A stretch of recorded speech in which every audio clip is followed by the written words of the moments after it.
time for another Coffee with Kilroy, or what I typically call beverage in a book.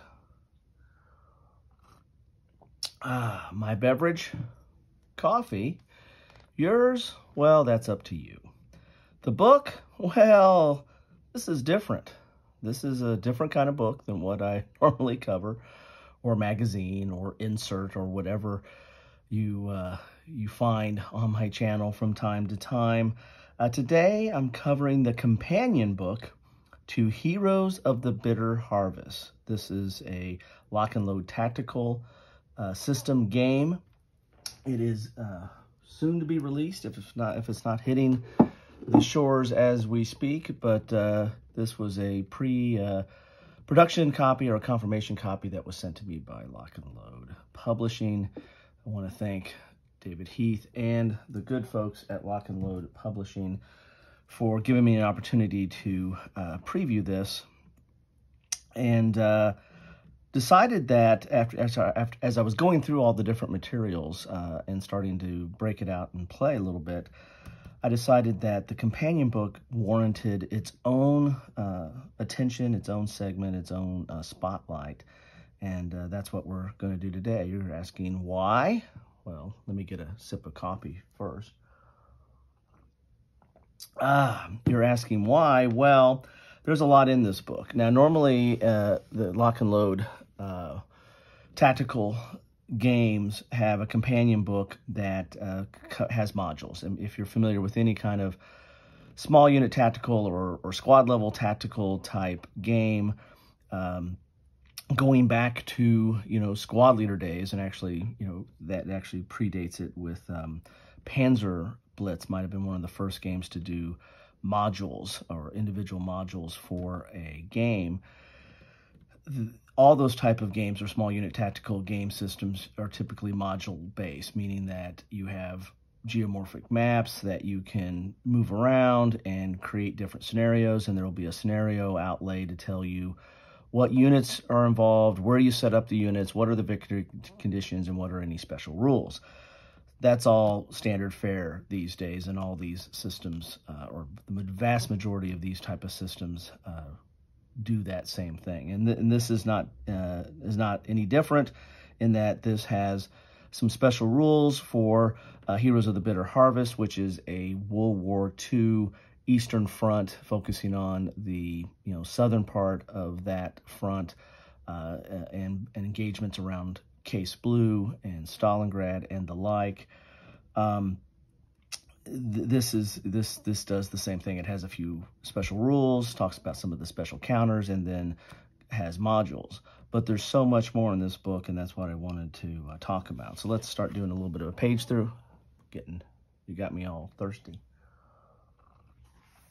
So you have your table of contents, which again is standard for these for lock and load tactical type books.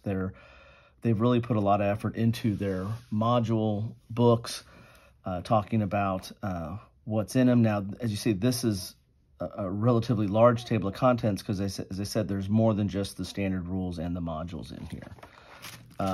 So let's get into the book proper. You have like an introduction to the Heroes of the Bitter Harvest, and then you have these are those special rules I was telling you about.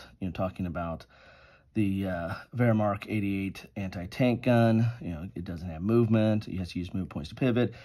Here's the Tachanka machine gun wagon. I probably pronounced that wrong, but it's basically a horse-drawn wagon that has a machine gun in the back of the wagon. Now that is, I mean, come on.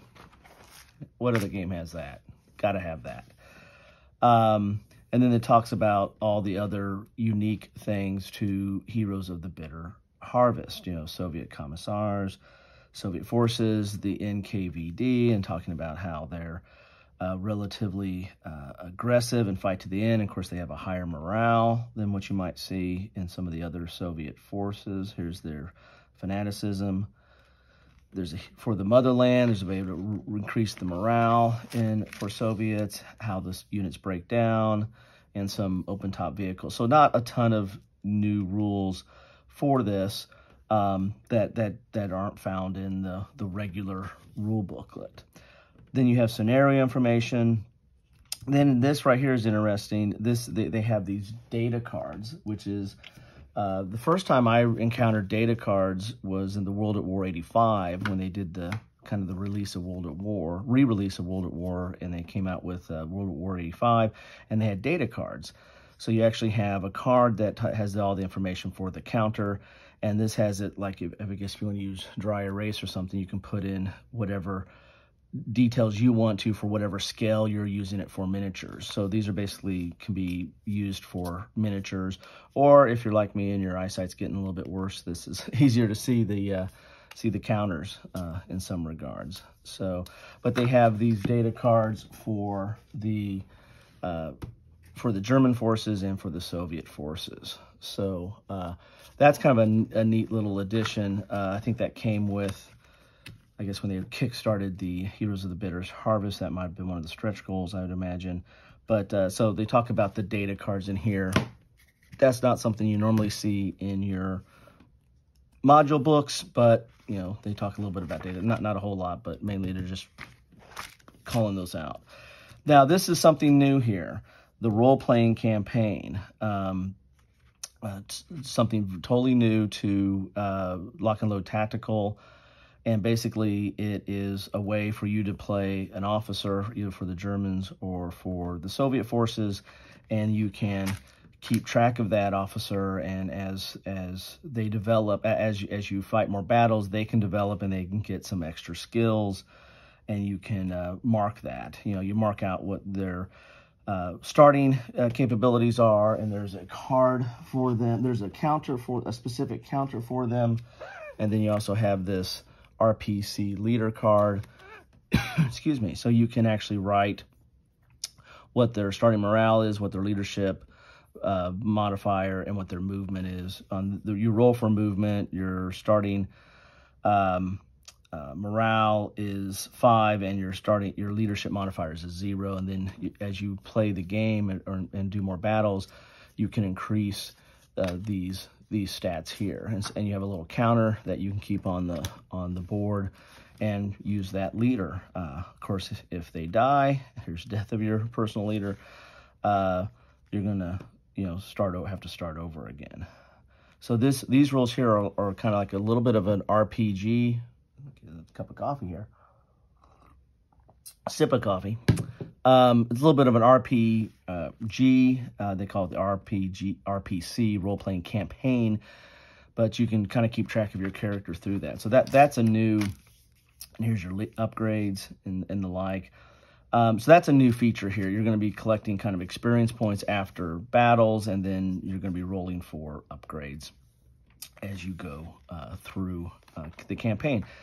Not something you have to do. If you're not interested in it, you don't have to do it, but it doesn't take a lot of extra bookkeeping to, keep track of that, and it puts you in the game a little bit as far as having a character in there. So that's something that's totally new to Lock and Load Tactical. I imagine they'll probably keep that up as they roll out additional games in this series, but this is the first time I've seen it here. Another thing that's new to Lock and Load Tactical, at least through Heroes of the Bitter Harvest, is a solo assistant specific to Heroes of the Bitter Harvest. Now, if you've been playing Lock and Load Tactical, you're probably familiar with Lock and Load Tactical Solo, which is a kind of a universal system that you can use throughout all its different iterations, because Lock and Load Tactical has several types of, it covers World War II, it covers Vietnam, modern day or hypothetical 1980s. It covers a lot of different genres of or periods of combat at a small unit tactical scale. And this solo assist applies to all of it. Well, the solo assist that comes with Heroes of the Bitter Harvest, which is a huge deck of cards. It's more than what came in the general solo assist. But you get a huge deck of cards here, and you get 8 double-sided player aids that go over your whole solo assist decision tree. And again, the cards in the decision tree are similar to what's in the the standard solo assist. However, what they're doing now is they've made this specific to Heroes of the Bitter Harvest.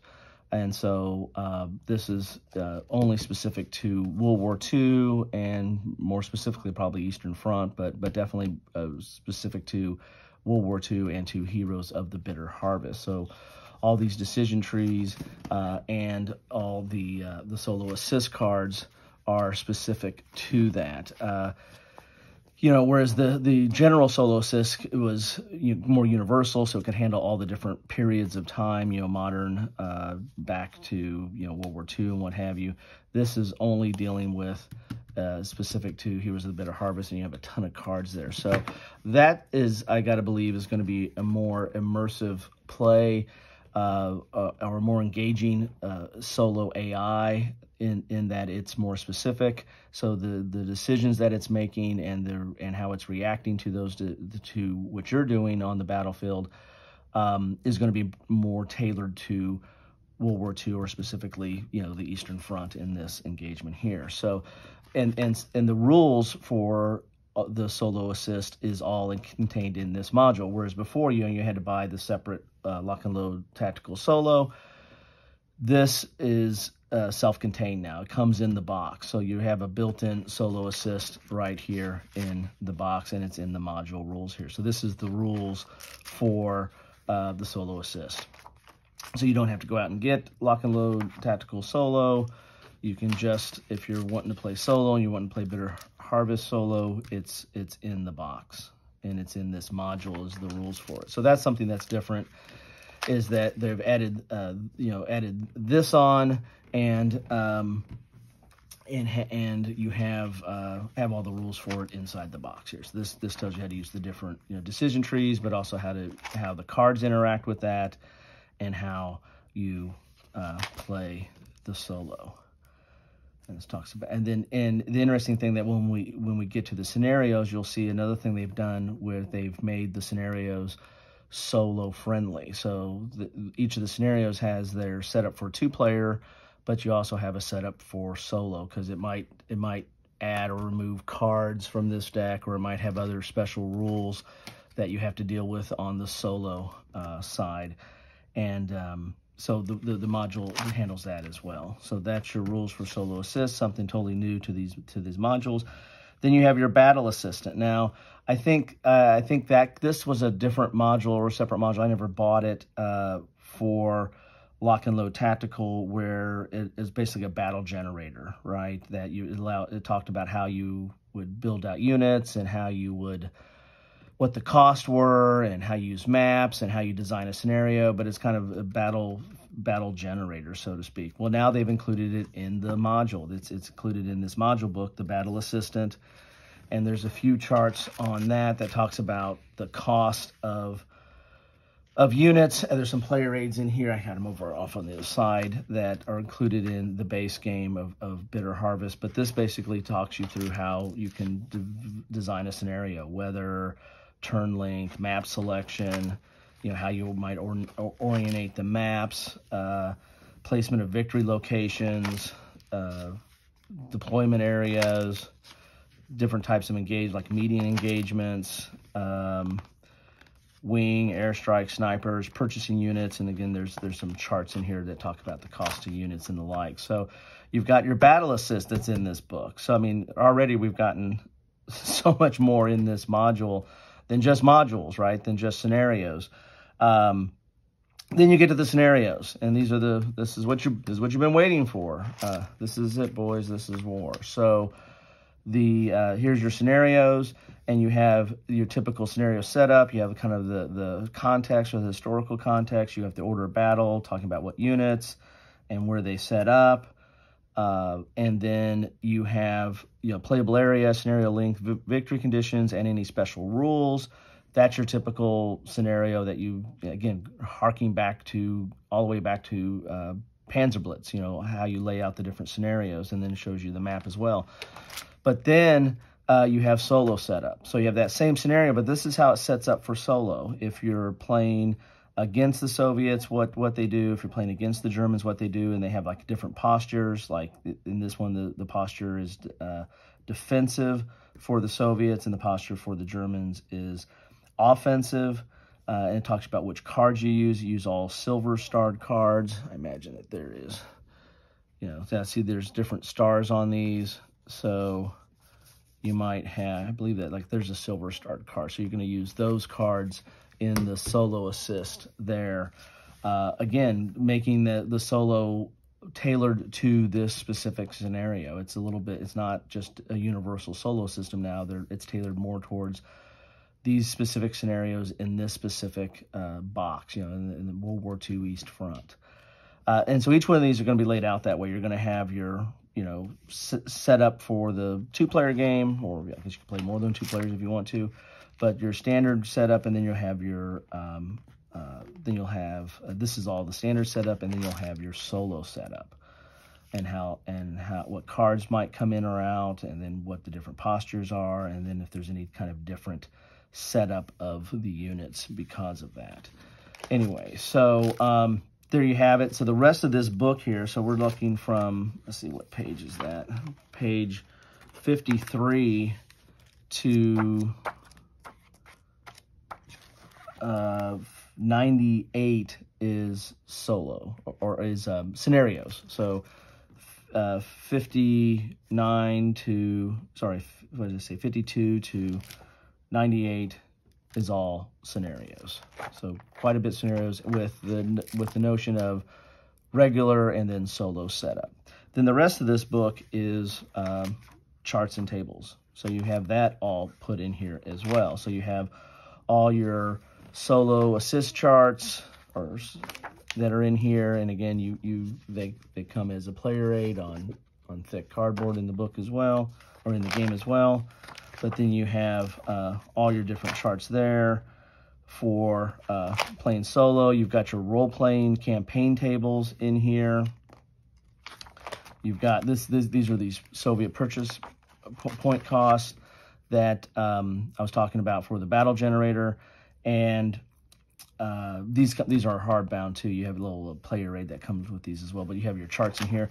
I skipped this over. This is your these are your logs to keep track of your player. If you're doing the role-playing campaign, keeping track of the different stats for your leader, any skills they acquire, keeping track of the scenarios and what happens, and then getting experience points here. So it becomes almost a little role-playing game there, if you guys are familiar with that. Then this is a standard chart you're going to use for your turns and keeping track of forces and the like. And then you got your train effects charts. And this is all, that's all standard combat stuff that you need for the base game. And again, you have a player aid for that too, that comes on a thick board that comes along, or a cardboard player aid that comes along with the base game. Here's your skill reference cards for the different skills. And you also have, they also have cards for these as well. So you have your skill reference cards, and then you have your charts or pages in here to talk about what the skills that you can get as well for the leader. These are like skills for leaders or heroes. And there you have it. That is what you get in the module book or the companion book for Heroes of the Bitter Harvest. Quite a bit of stuff there. Sorry for the long coffee with Kilroy, but this book required it. I also ran out of my voices. I'm losing my voice based on this video.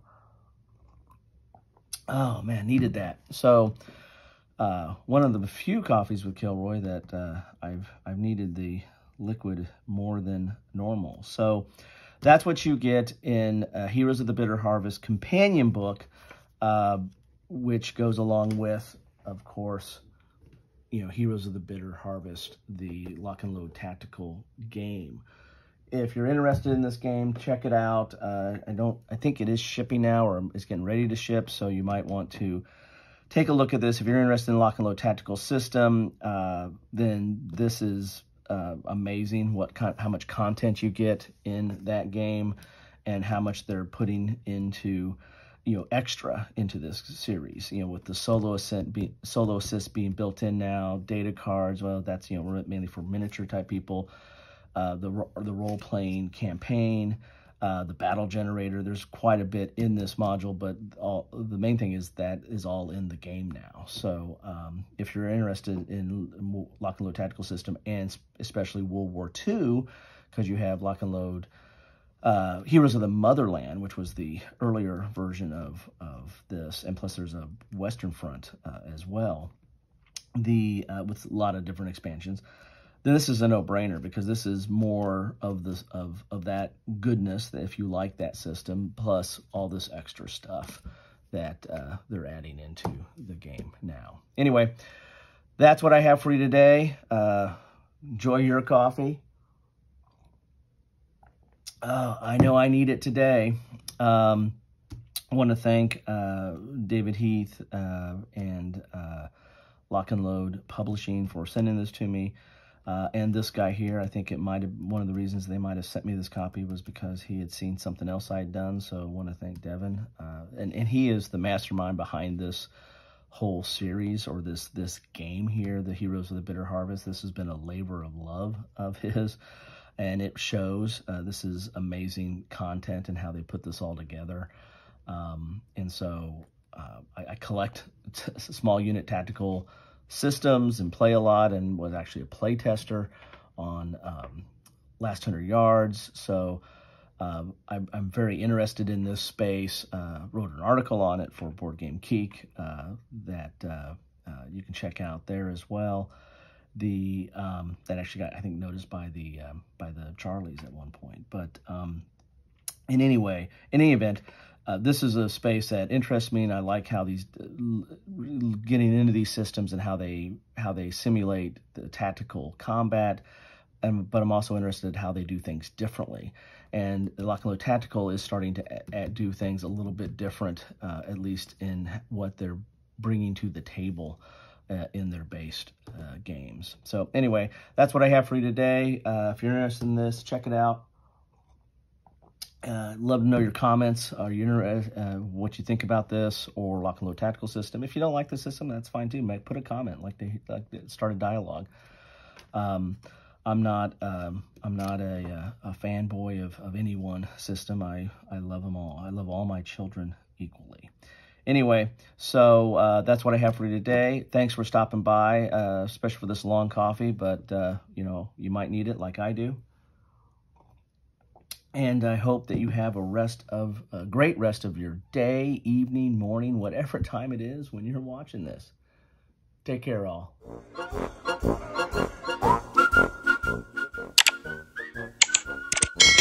Thanks for watching.